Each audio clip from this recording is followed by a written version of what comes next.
इस देश में आज भी बहुत सारे लोग ऐसे हैं जो औरंगजेब को आज भी अपना मसीहा मानते हैं, औरंगजेब को एक बहुत अच्छा इंसान मानते हैं। उन्हीं में से एक हैं समाजवादी पार्टी के महाराष्ट्र इकाई के नेता अब्बू आजमी, जिन्हें औरंगजेब पर बोलना भारी पड़ गया। औरंगजेब को इन्होंने इंसाफ वाला शासक बताया है, जिसके बाद पूरे महाराष्ट्र में उबाल मचा हुआ है, राजनीति गरमाई हुई है। विधानसभा में भी ये इनके बारे में बात हुई और इनकी जो विधानसभा की सदस्यता है उसे रद्द करने की बात की गई। देशद्रोही तक शब्दों का इस्तेमाल किया गया, वो भी एकनाथ शिंदे के द्वारा। इनका बयान भी सुनवाऊंगा, फिर कैसे ये घुटनों के बल आए, माफी मांगी, वो भी सुनवाएंगे, और कौन कौन इनके समर्थन में आए वो भी आपको बताएंगे। लेकिन सबसे पहले अब्बू आजमी के बयान पर एक टिप्पणी। पंकज सर, बहुत बहुत स्वागत आपका।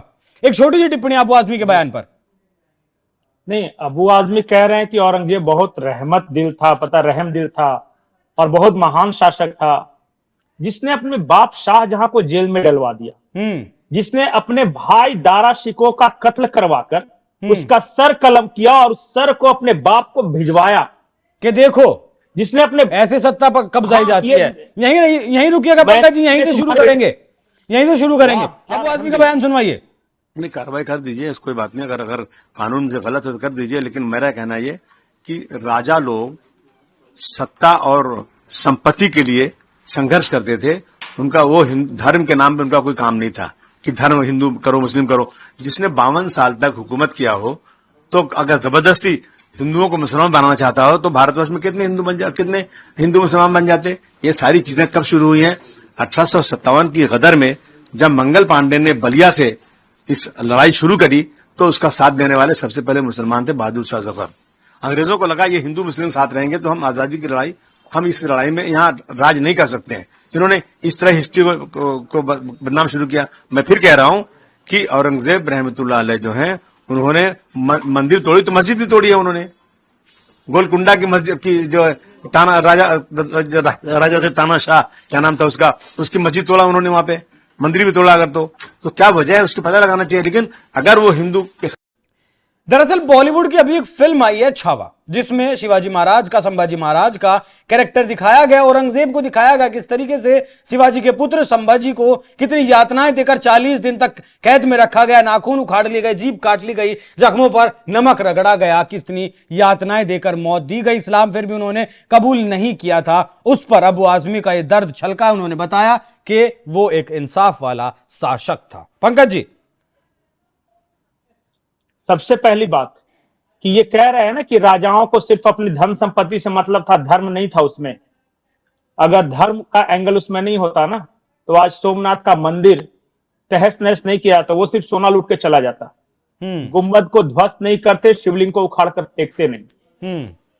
अगर धर्म का एंगल नहीं होता तो आज जो ज्ञानवापी था ना, उसमें कुल्ला नहीं कर रहे होते, हमारे शिवलिंग के ऊपर ये अपनी जूठन नहीं फेंक रहे होते। हजारों गवाहियां ऐसी हैं जो जिससे यह पता चलता है कि किस हद दर्जे तक नफरत। और अगर धर्म का एंगल नहीं होता तो गुरु तेग बहादुर के दोनों ये चारों साहेबजादे, उनका सर काटकर हाल में परोसा नहीं जाता, सिर्फ इस बात के लिए कि तुम इस्लाम कबूल कर लो।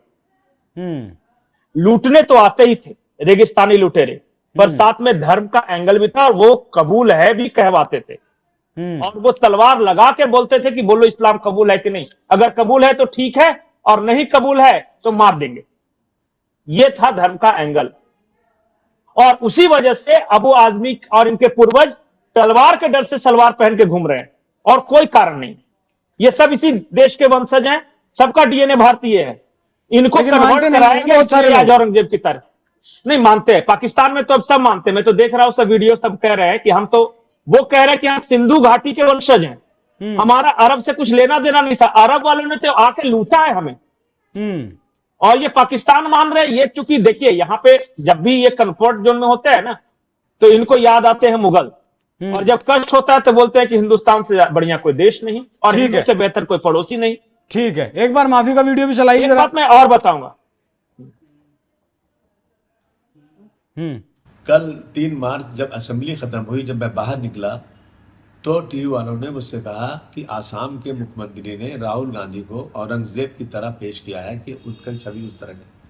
देखिए, मैं जब उन्होंने औरंगजेब की बात किया तो मैंने पहले पढ़ा है कि सतीश चंद्र जी को, आदरी टुस्के को, डॉक्टर राजीव दीक्षित, डॉक्टर राम पुनियानी, अवध ओझा, मीना भार्गवा, इनकी इनकी स्टेटमेंट में मैंने कुछ बोला है जो तारीफें की हैं उनकी, कि मंदिरों को उन्होंने पैसे दिए, उन्होंने क्या, इन सब लोगों के स्टेटमेंट में है। इस पे मैंने औरंगजेब रहमतुल्लाह अलैह के बारे में बोला, लेकिन इस बात को इतना बढ़ा दिया गया कि जैसे लगता है कि एक तूफान आ गया। मैंने किसी का अपमान नहीं किया, छत्रपति शिवाजी महाराज हो, छत्रपति संभाजी महाराज हो, डॉक्टर भीमराव अम्बेडकर हो, महात्मा ज्योतिबा फुले हो, राजश्री साहू महाराज हो, इन जैसे तमाम महान पुरुषों का हम आदर करते हैं और हमें आदर करना, पूरे देश को आदर करना चाहिए। हम आदर करते हैं, इन्होंने सारे समाज के लिए, सारे धर्म के लोगों को बराबर का दर्जा दिया था। मैंने इन हिस्टोरियन की लिखी हुई किताब, इनके स्टेटमेंट के ऊपर मैंने जो औरंगजेब की तारीफ किया,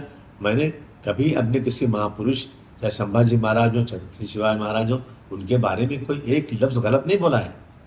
लेकिन अगर इन चीज़ों से किसी को वो लगता है कि इसको तोड़ मरोड़ के पेश करके किसी को लगता है कि मैंने गलत बोला है, तो भाई मैं अपने पूरे स्टेटमेंट को वापस लेता हूँ। असेंबली चलना चाहिए, असेंबली में बहुत सारे काम है, इन इशू पर असेंबली रोकी जाए। मैं समझता हूँ ये महाराष्ट्र की जनता का बहुत सारा काम रुकेगा। ये क्या है पंकज जी, दबाव पड़ा तब जाकर ये इस बयान पर आए? क्योंकि इनके बहुत सारे बयान जितने भी पहले आप उठाकर देखेंगे, सारे बयान जहरीले मिलेंगे आपको। दबाव नहीं पड़ा, जूता खाने का डर हुआ तब बयान वापस ले लिया। वहां लिटरेरी अगर यही हाल रहता ना तो निकलना मुश्किल हो जाता महाराष्ट्र में, क्योंकि महाराष्ट्र जो है वो शिवाजी महाराज की धरती है, छत्रपति संभाजी महाराज की धरती है, और राजश्री साहू महाराज की धरती है। वो महान राष्ट्र है, महाराष्ट्र नहीं है, महान राष्ट्र उसका नाम है। वो इस तरह का राज्य नहीं है बंगाल की तरह की गाली देके वहां के क्रांतिकारियों को आप चुपचाप निकल के चले जाओगे। और वो ना वहां के लोग ये कम्युनिस्ट पढ़ते हैं ज्यादा, ये जिन्होंने नाम लिया ना विपिन चंद्रा वगैरह सब इतिहासकार, ये सब सिर्फ कम्युनिस्टों को पढ़ा है क्या? कोई बढ़िया इतिहासकार नहीं पढ़ा। और जो हकीकत है औरंगजेब के बारे में आप समझिए, शाहजहां के 4 बेटे, दारा शिको, शाह गुजा, औरंगजेब और मुराद। दारा शिको थोड़ा लिबरल था और शाहजहां शायद उसे राजा बनाना चाहते थे, ये बात औरंगजेब को पसंद नहीं था। उसने बाकी 2 भाइयों शाह गुजा और मुराद को अपने साथ मिलाया और अपने ही भाई दारा शिको की हत्या कर दी, साजिश रचकर। उसका सर काट के अपने ही पिता को भिजवाया जेल में। अपने बाप को जेल में रखा था, अपने भाई की हत्या कर दी थी, इतना रहम दिल था। और आगे देखिए, उस दारा शिको को मारा जिस दारा शिको ने पागल हाथी से औरंगजेब की जान बचाई थी। वो कहानी पढ़िए आप। और हद तो तब पार हो गई जब इन्हें पता चल गया कि मराठों को हम डायरेक्टली तो हरा नहीं सकते, युद्ध भूमि में नहीं हरा सकते। ये कायर था, ये अपनी जिंदगी के 30 साल दक्कन में रहा है कि सिर्फ मराठों को हरा सके, और लड़ता रहा, कभी नहीं हारे, और अंत में वही मर गया वो ना। 9 साल तक तो वही रहा। अरे पूरी जिंदगी के टोटल जितना जिया है उसका टोटल मिला के 30 साल वो दक्कन में रहा मुगल साम्राज्य फैलाने के चक्कर में, लेकिन नहीं फैला सका। और इसे जब पता चला कि शिवाजी महाराज या उनके जो बेटे हैं उनको ये नहीं हरा सकता, तो इसने विश्वासघात कराया। गनोजी शिर्के और कान्होजी 2 उन्हीं के मराठा थे, रिश्तेदार थे, उनको मिलाया और तब वो संभाजी महाराज पकड़ में आए इसके। ये कोई बहुत बहादुरी से जंग में जीत कर नहीं पकड़ा था इसने। इस तथ्य पर विवाद है पंकज, वहां से किसका विवाद है? कौन कह रहा है विवाद है? जाके देखिए, महाराष्ट्र के पूरे टेक्स्ट बुक और पूरे ये लिपियां वहां भरी हुई हैं। कम्युनिस्ट तो क्या है, कम्युनिस्ट तो किसी को भी विवाद कर देंगे। ठीक है, ये क्या इरफान हबीब और विपिन चंद्रा जो बोलेंगे वही इतिहास है क्या? ठीक है, मैं एक बार ये दोनों का मैं नाम ले रहा हूं, ये कौन है? और मैं बताता हूं, 1 फरवरी 1689 को जंजीरों में बांधकर इन्हें महाराष्ट्र के तुलापुर का किला ले गया और वहां पे इस्लाम कबूल करने के लिए दबाव बनाया। अगर किसी राजा को आप गिरफ्तार करते तो इस्लाम क्यों कबूल करवाइएगा? बात तो सही है। और बार बार इस्लाम कबूल है नहीं कहते थे तो पहले आंखें फोड़ दी, जुबान काट दी, शरीर का एक एक हिस्सा काट तुलापुर नदी में बहाता था। और अंत में जब कुछ नहीं बचा, हाथ पांव सब कुछ कट गया, तो 11 मार्च 1689 को तब अंत में सर धड़ से अलग किया, सिर्फ इसलिए कि इस्लाम कबूल नहीं करवा सका। और भी बहुत सारे उदाहरण है। गुरु तेग बहादुर का आपने जानते हैं, उनके औरंगजेब ने उनके सामने इस्लाम कबूल करने की पेशकश रखी, लेकिन वो बादशाह के सामने नहीं झुके। उन्होंने कहा कि शीश कटा सकता हूं, केश नहीं कटा सकता। और फिर देखिए कहर बरपा, गुरु तेग बहादुर शहीद हो गए, गुरुद्वारा शीशगंज आपके दिल्ली में है, जाइए वहां, पूछिए वहां गुरुओं से कि क्या इतिहास है। गुरुद्वारा रकाबगंज, उनकी कुर्बानी की याद दिलाएंगे आपको। हमारे जो पूर्वज थे ना, वो सिख हो हिंदू हो, ये आतताइयों से लड़े हैं, लेकिन यही वामपंथी आपको हमेशा ये बताएंगे कि तुम हमेशा हारे हुए हो, तुमने कभी जंगें नहीं लड़ी, कभी जीती नहीं। वो कभी नहीं बताएंगे काबुल तक मराठा साम्राज्य था। ठीक है, क्योंकि उनके बाप जो है ना वहां बैठे हुए, उनको वो आहत हो जाते हैं। ठीक है, एक बार अवधेश प्रसाद को भी सुनवाइए, उत्तर प्रदेश से किस तरीके से इनके बयान का समर्थन किया गया था। अबू हासिम का कोई ऐसा बयान नहीं रहा है जिसकी निंदा की जाए, और समाजवादी पार्टी तो हमेशा समाज को जोड़ने का काम करती है, और बाबा साहब भीमराव अंबेडकर के संविधान को बचाने का, और बाबा साहब भीमराव के सम्मान की हमेशा बात करती है। उसी परिप्रेक्ष्य में हमारे साथी, हमारी पार्टी के नेता ने जो टिप्पणी की है उसको ठीक से उप मुख्यमंत्री जो है, इनका भी कहना है कि कुछ भी गलत नहीं कहा अबू आजमी ने। ये तो कहेंगे ही। अब बाबा साहब भीमराव अम्बेडकर को मानते हैं क्या? कुछ पढ़ा है बाबा साहब भीमराव अम्बेडकर? नहीं, इन लोगों को ये समझ नहीं आता कि हिंदुस्तान में आप शिवाजी महाराज का, संभाजी महाराज का विरोध करके राजनीति नहीं कर सकते। नहीं, सबसे बड़ी बात है ना कि इस्लाम पे जो विचार हैं बाबा साहब भीमराव अम्बेडकर के, अवधेश जी को उसे पढ़ना चाहिए। आज भी किताबें मौजूद है। दिक्कत क्या है पता है कि पढ़ना है नहीं। ये बाबा साहब भीमराव अम्बेडकर की एक पुस्तक है, भारत में इस्लाम और मुसलमान। उन्होंने साफ साफ लिखा है कि विभाजन तब तक अधूरा है जब तक एक एक मुसलमान पाकिस्तान नहीं चला जाता, और एक एक हिंदू भारत नहीं आता था। यहाँ बचा, हाँ, और एक एक हिंदू, आखिरी हिंदू भारत नहीं आया था, तब तक ये विभाजन अधूरा है। क्योंकि विभाजन धार्मिक आधार पे हुआ ना, तो कर दो, अधूरा कुछ मत छोड़ो काम। ये बाबा साहब भीमराव अंबेडकर के विचार हैं, जो पहली बार 1940 में प्रकाशित हुई थी। अवधेश जी पढ़ेंगे तो है नहीं, वो बाबा साहब भीमराव अंबेडकर के सिर्फ एक हिस्से को भी नहीं पढ़े हैं। मैं बार बार बोलता हूं कि बाबा साहब भीमराव अंबेडकर से बड़ा विजनरी अभी वर्तमान में कोई नहीं था जो इस युग में। और सुनिए, उन्होंने, बाबा साहब भीमराव अंबेडकर ने कहा कि मेरे पास ऑप्शन थे कि मैं ईसाई बन सकता था, मैं मुसलमान बन सकता था, लेकिन मैंने बौद्ध धर्म ही क्यों अपनाया? वो पढ़िए क्यों? उनके पास तो देखिए, उस वक्त जो क्रिश्चियनिटी थी वो तो शासकों की जाती थी। ब्रिटेन से दबाव था कि आप क्रिश्चियनिटी कबूल कर लीजिए, हम दलितों के लिए एक अलग देश बनाकर दे देंगे, अलग क्षेत्र दे देंगे आपको। क्यों नहीं किया? या फिर ये इस्लाम क्यों नहीं अपनाया? घोर आलोचक थे अब्राहिमिकल रिलीजन के।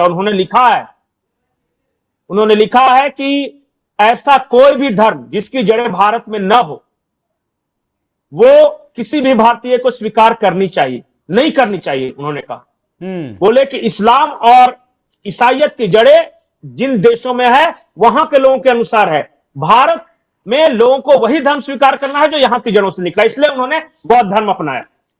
ये कौन पढ़ेगा?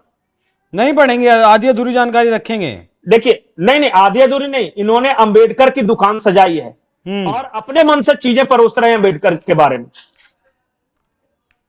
अंबेडकर का मैं कोट लिखता हूं, मैं किताब एक है पाकिस्तान और भारत का विभाजन, अंबेडकर की किताब है, मैं सिर्फ 3 लाइन पढ़ता हूं, आप समझिएगा।